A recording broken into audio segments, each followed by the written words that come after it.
உங்கள் குலதெய்வம் உங்கள் மீது கோபமாக இருப்பதை காட்டும் 7 முக்கியமான அறிகுறிகள் என்ன என்பதை இந்த பதிவில் தெரிந்து கொள்ளுங்கள். அதற்கு முன் நம்ம சிவமே சித்தம் சேனலை மறக்காமல் சப்ஸ்கிரைப் செய்து உங்க குலதெய்வம் என்ன என்பதை பதிவிடுங்கள். நம் இஷ்ட தெய்வம் எதுவாக இருந்தாலும் முதலில் குலதெய்வத்தை தான் வழிபட வேண்டும் என்பார்கள். குலதெய்வத்தின் அருள் இருந்தால்தான் மற்ற தெய்வங்களின் அருள் கிடைக்கும்.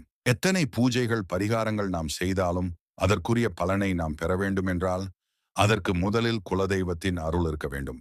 நம்முடைய குடும்பம் மகிழ்ச்சியாகவும் ஆரோக்கியமாகவும் அமைதியாகவும் இருக்க வேண்டும் என்றால் நம் குலதெய்வத்தின் அருள் வேண்டும். பல தலைமுறைகளாக நம்மை காத்து வரும் அந்த தெய்வத்திற்கு செய்ய வேண்டிய நேர்த்திக்கடன் பூஜைகள் வழிபாடுகள் முறையாக நடைபெற வேண்டும். அவற்றை தவறவிட்டால் நேரடியாக இல்லாமல் சில அறிகுறிகள் வழியாக நமக்கு குலதெய்வம் உணர்த்தும். குலதெய்வ கோவிலுக்கு செல்ல நினைக்கும் போது திடீர் செலவு அல்லது உடல்நலக்குறைவு, குடும்பத்தில் சிக்கல், வாகன கோளாறு போன்ற ஏதாவது ஒன்று ஏற்பட்டு தடை வந்து கொண்டே இருக்கும்.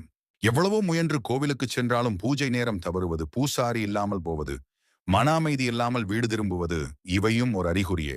குலதெய்வ வழிபாடு என்பது குடும்பமாக சேர்ந்து செய்ய வேண்டியது. ஆனால் ஒருவர் வர முடியாமல் போவது, கடைசி நேரத்தில் தகராறு, குழந்தை அல்லது பெரியவர்களுக்கு உடல் நலக்குறைவு என்று தொடர்ந்து நடைபெறுமானால் கவனத்தை தேவை. தீய சக்திகள் கனவில் வருவது, துரத்தப்படுவது, விழுவது போன்ற கனவுகள் அடிக்கடி வந்தால் அது குலதெய்வத்தின் எச்சரிக்கைகளாக இருக்கலாம்.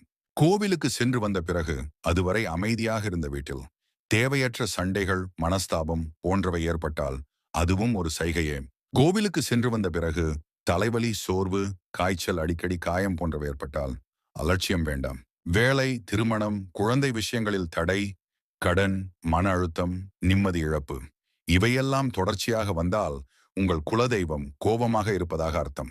குலதெய்வத்தின் அருளை மீண்டும் பெற வீட்டில் குலதெய்வத்திற்கு தனியாக தினமும் ஒரு விளக்கு ஏற்றி வையுங்கள். தெரியாமல் செய்த பிழைகளை மன்னித்து உங்கள் சன்னதிக்கு வந்து வழிபடும் பாக்கியத்தை அருளுங்கள் என்று தினமும் மனமுருக பிரார்த்தியுங்கள்.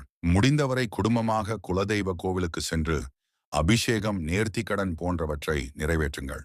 குலதெய்வத்தின் கோபம் நம்மை திருத்துவதற்கான எச்சரிக்கை என்று உணர்ந்து நம்பிக்கையோடு வழிபட்டால் குலதெய்வத்தின் அருள் கண்டிப்பாக திரும்ப வரும். மறக்காமல் அனைவரும் அனைத்து தலைமுறையிலும் குலதெய்வத்தை வணங்கி வாருங்கள்.